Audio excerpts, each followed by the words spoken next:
फसलों को खाद नहीं मिल रही है। डीएपी इसलिए नहीं मिल रही है कि उसमें पीडीए शब्द है। डीएपी पीडीए शब्द है और पीडीए लोग ही बड़े पैमाने पे खेती कर रहे हैं। गांव गरीब कौन है? जहां हम और आप खड़े हैं, इस गांव में कौन खेती कर रहा है या किस घर परिवार के बीच में खड़े हैं? तो ये तमाम वो लोग हैं जो मेहनत कर करके कमा रहे हैं और सरकार के पास खाद नहीं, यूरिया नहीं, डीएपी नहीं और कीटनाशक दवाइयां महंगी हैं। और जब फसल तैयार हो जाएगी तो कोई उसको कीमत नहीं मिलेगी और बाढ़ से जो नुकसान हुआ उसकी भरपाई नहीं हुई है। तो इस सरकार के रहते रहते किसानों की आय दोगुनी नहीं होगी, किसानों की जेब से ये सरकार पैसा निकाल लेगी। आपके द्वारा बताया मुख्यमंत्री, उनका कहना था अब जो 2 टीमें हैं उसकी जगह 4 टीमें बन जाएं तो और युवाओं को मौका मिलेगा। देखिए, हमारे मुख्यमंत्री जी को पता ही नहीं है 2 की 4 बना लो, 4 की 6 बना लो, 6 की 8 बना लो। पता नहीं क्या बात है, जब जब मुख्यमंत्री जी जाते हैं उस एकाना स्टेडियम में जनता भाग जाती है वहां से। जनता नहीं रहती उस स्टेडियम में। जैसे ही जनता को पता लगता है कि हमारे मुख्यमंत्री जी मैच देखने आ रहे हैं, सब जनता हट जाती है। और मैं कहूंगा आपसे, अगर स्टेडियम भरा हुआ रहा हो तो उसकी फोटो दिखाओ और मुख्यमंत्री जाने के बाद खाली रहा हो तो उसकी फोटो दिखाओ। कम से कम आप पर मास्टर स्ट्रोक नहीं लगेगा। 3 टप्पों के बाद सर मुख्यमंत्री जी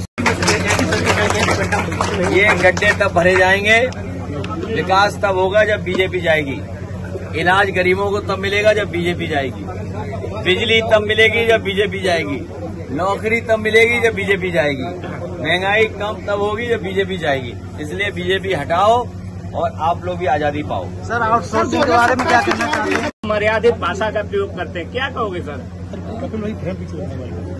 चुनाव को अब 1 साल के लगभग दिन बचे हैं।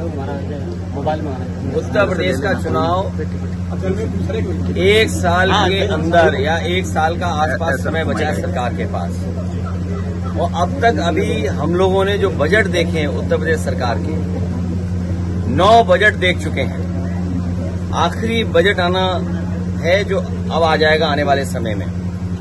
दिल्ली की सरकार तीसरी बार चल रही है। हाल ही में हमें और आपको देखने को मिला कि एक ऐसा कानून जीएसटी जब लागू किया गया था तो ये बात कही गई थी कि व्यापार बढ़ेगा, इस कानून के लागू होने से सरल व्यवस्था लागू होगी जिससे कि व्यापारी और कारोबारी अपना टैक्स दे पाएगा। शायद दुनिया में इकलौता जीएसटी कानून रहा होगा जिसमें इतने संशोधन हुए हैं और इतने संशोधन होने के बाद भी आज फिर सरकार को संशोधन करना पड़ा और ये स्वीकार करना पड़ा कि हमें गरीबों को राहत पहुंचाने के लिए कानून में बदलाव लाना पड़ेगा। उसका जो स्लैब है वो बदलना पड़ेगा कृषि क्षेत्र में या जरूरत के सामान को लेकर के। तो सवाल ये है कि जीएसटी लागू होने से लेकर के अब तक आखिरकार सरकार ने किसको मुनाफा कमाने दिया? ये कौन लोग थे जो मुनाफा बेवजह कमा रहे थे? और याद रखना, कानून के और स्लैब के कम हो जाने से ये जो मुनाफा कमाने की जो आदत पड़ गई है वो मुनाफा कम नहीं होगा, महंगाई कम नहीं होगी। और दूसरी तरफ जो हमारा कारोबार बंद हो रहा है, अमेरिका ने जरूर टैरिफ लगाया है, हमारे कुछ काम पर कारोबार पर टैरिफ लगा दिया, लेकिन टैरिफ से ये लग रहा है कि भारतीय जनता पार्टी के नेताओं के मुंह पर भी टैरिफ लग गया है। आप उनसे सवाल नहीं पूछ सकते टैरिफ को लेकर के।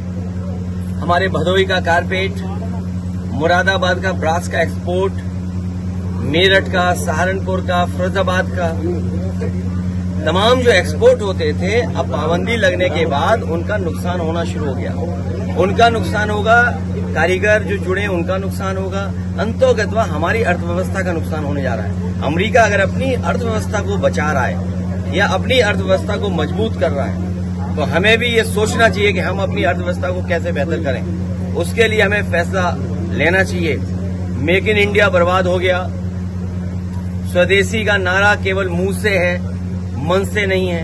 ये बीजेपी के लोग स्वदेशी मुंह से हैं और मन से विदेशी हैं। अच्छा सर, किसान